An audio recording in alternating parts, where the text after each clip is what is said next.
All filmmakers have come across this scenario. You have a very nice camera, really good lens, low aperture. You want to maintain your shutter speed. You also maintain that base ISO so you can shoot in log, but it's just too dang bright. Now, sometimes if you're in a controlled environment like this, I can go ahead and shut down that light real quick.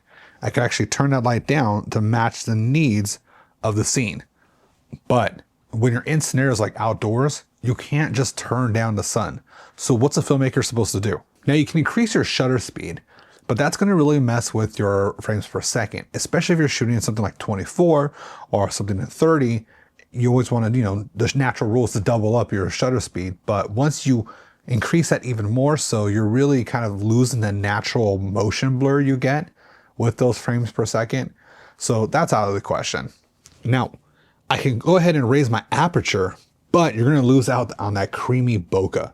And when you buy a really nice lens, especially a cinematic lens, you want to maintain that bokeh for that natural subject focus, especially when you're doing cinematic things and you want to maybe switch between someone in the foreground versus someone in the background, and you want that really isolate your subject. So that's out of the question. I could lower my ISO, but most of the time you shooting a log, you want to meet that base ISO standard, which is typically like 800. Now, some cameras can go lower, but that may not always be the case in everyone's camera. So what is a filmmaker supposed to do? Now, there is a trick you can do to maintain your shutter speed, maintain your aperture, and maintain your ISO. It's called a filter. And the good friends at K&F Concept actually sent out a filter to me to try. And I will tell you, this is the problem solver. This is the VND Black Mist filter by K&F Concepts. Let's check it out. When you open the package, you get a nice case. And can I just say, for something like this, check this out. This is a really nice case. It's like leatherette and it has a little pull tab here that if I open it up, I could actually pull that tab and that lens just magically pops out. I don't want to do it too much because I don't want it to fall, but you pull out the lens and this is what it looks like. I was actually sent this filter by K&F Concepts, so let's put a little disclaimer down below. They've sent me this one to talk about and give an honest review about. I bought this one with my own money before they've ever reached out. So just so you know, all this opinion and this commentary is my own. They had no any kind of input into this video because, like I said, I've been buying these for years. So I'm just happy now they actually are working with me to send me something. So thanks, K&F. This is the ND 2-400 version. Now, what does that mean? It's how much stops do you want to drop your your actual exposure. So you can actually start with something very simple like a 2 and take it all the way down. Now, this is not going to be something you use for an eclipse, but for natural outdoors where you're in direct sunlight, this is going to be your best friend. You're never going to really put your subject in direct sunlight. However, if you have to, you can control it with an ND filter like this.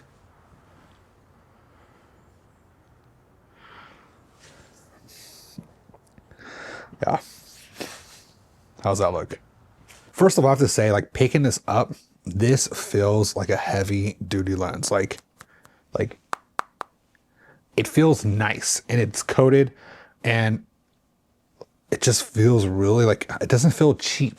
And that's the one thing that, especially when you're going to pay $100 and plus for a lens filter like this, you want to make sure it doesn't feel cheap. I love the fact that I can actually get some Black Mist Diffusion in with this VND filter.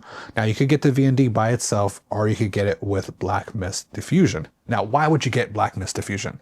So something like I'm using right now, I actually have another K&F, just Black Mist Quarter Diffusion here. And you can just see how it softens my skin just a little bit and it softens the full image. It kind of gives that cinematic look.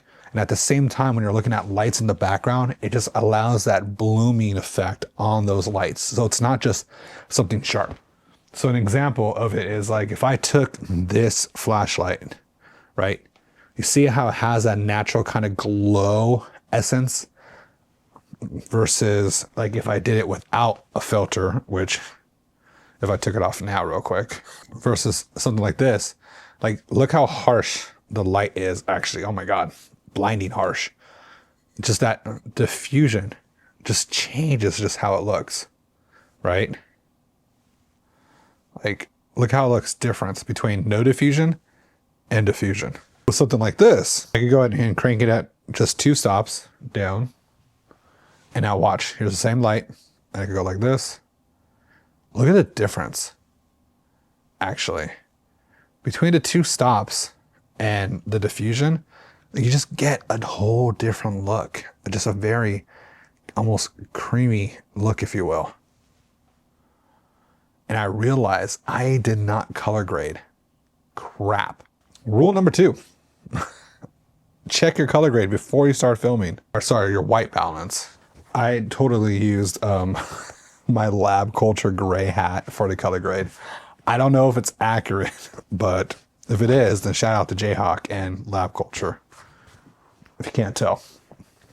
Yeah, I honestly love these types of filters just because Canon concept has been around for a while, and they are very an affordable version of some like the more pro filters. Like, I've bought my fair share of, you know, brands like Polar Pro and Tiffin, and Canon concepts has always been kind of my go-to, especially if I need something that's quick and something that I know is going to be durable, but at the same time, I won't really feel sad if it dropped and it broke, which fortunately, a lot of these have really survived the test of time so far.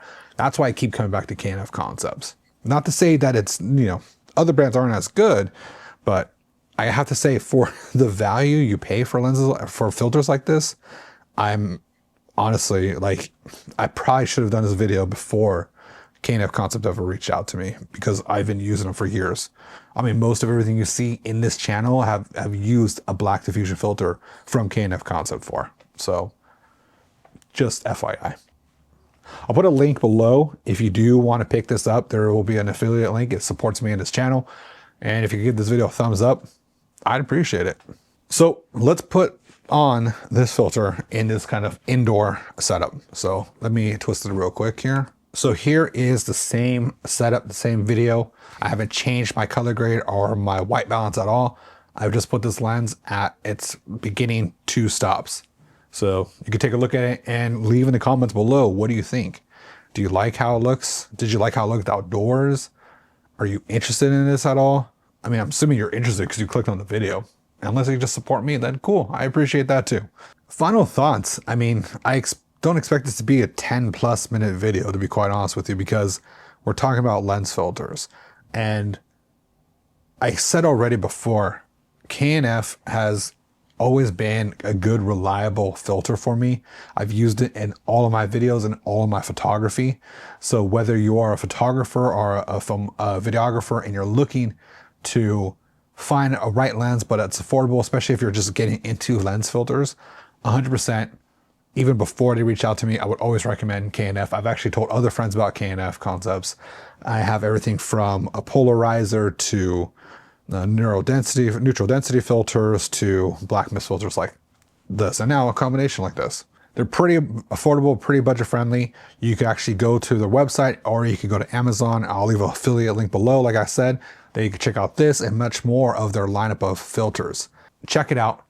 I'm telling you, you won't regret it. And to be honest with you, it's probably my everyday bag. It's part of my everyday kit now to have it with me when I go out and shoot, especially for video work and stuff like that. So hopefully, if you have more questions, leave it in the comments below. I would love to answer them. As always, I'm Joe. This has been Matzo Excel.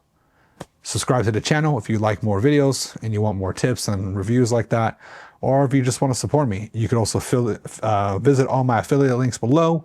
That helps just maintain the channel and allows me to continue creating content. And I'm done talking. So we should all just shut up and get outside and go shoot. Or you can watch my next video. That one right there.